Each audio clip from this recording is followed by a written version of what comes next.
Today we are going to be exploring the relationship between average teacher salary and U.S. region that it corresponds to. The target audience is 8th grade. The topic is investigate patterns of association in bivariate data. And the purpose is to use CodeApp to explore the relationship between average teacher salary and U.S. region. One Common Core standard that this screencast covers is construct and interpret scatter plots for bivariate measurement data to investigate patterns of association between two quantities. Describe patterns such as clustering, outliers, positive or negative association, linear association, and nonlinear association. And another standard is know that straight lines are widely used to model relationships between two quantitative variables. For scatter plots that suggest a linear association, informally fit a straight line and informally assess the model fit by judging the closeness of the data points to the line. So here I have CodeApp opened up, and the question that we're going to answer is based on the average salary for the states in the South and the West. Where would you prefer to teach and why? So we're going to use this map and the graph to make a determination for this question. So the first thing that I'm going to do is drag this average salary from the table. I'm going to click and drag it to the x-axis so it plots all of the average salaries. And since we want to make a determination by region, I'm going to drag the census region and overlay it on the graph so it will create a color-coordinated graph.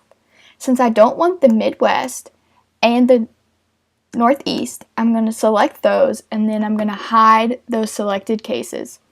So here we're left with a graph of the South and the West.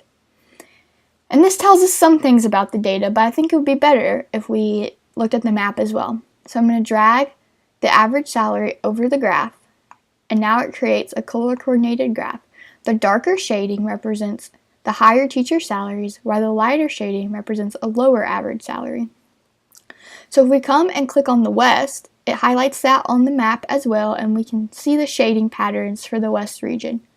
We can also do this for the South, and right away we notice that the South has lighter shading overall than the West. But I want to explore this a little more. The ruler function allows us to add various counts to the graph. So I'm going to select mean and median. And if I just move my cursor over it, it will tell me that the median is approximately 52,000. The mean is approximately 52,000 and the median is approximately 49,000.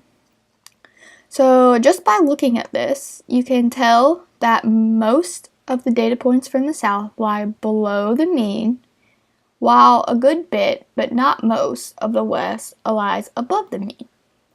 A better representation might be to look at the median.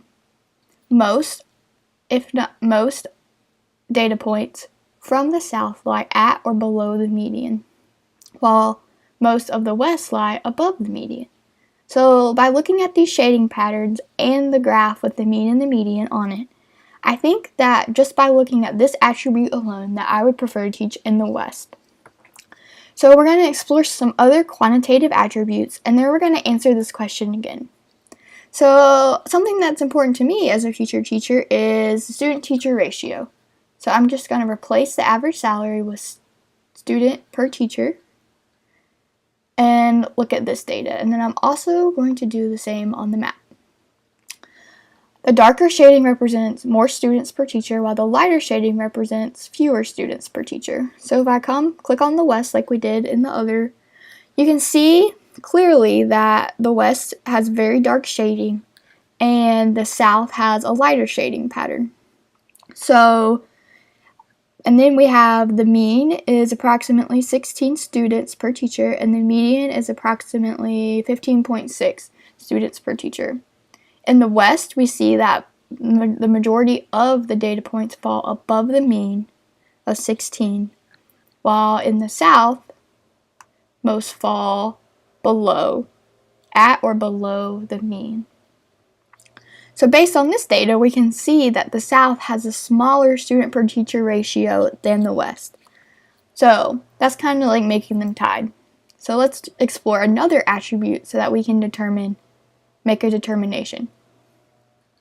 I think that I would like to explore the expenditure per student.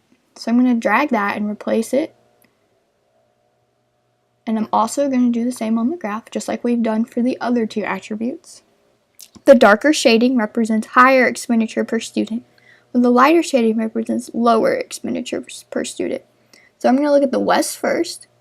They have some pretty dark shading, especially Wyoming, while the South has a pretty light shading, minus Virginia and West Virginia. They have a little bit more darker than all the other states.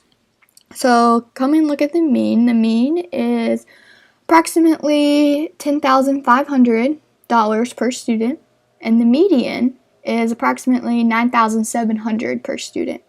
So looking at the West, the cases in the West, most fall in between, a lot fall in between the mean and the median, while some fall above the mean. In the South, most fall below the median.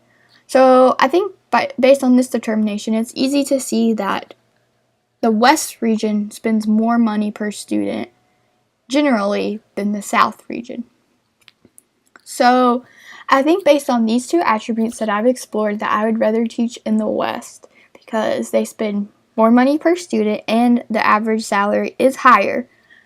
However, they do have a higher student per teacher ratio, but I think this could be due to the fact that states like California and Colorado and Arizona have higher populations than some of the states in the South.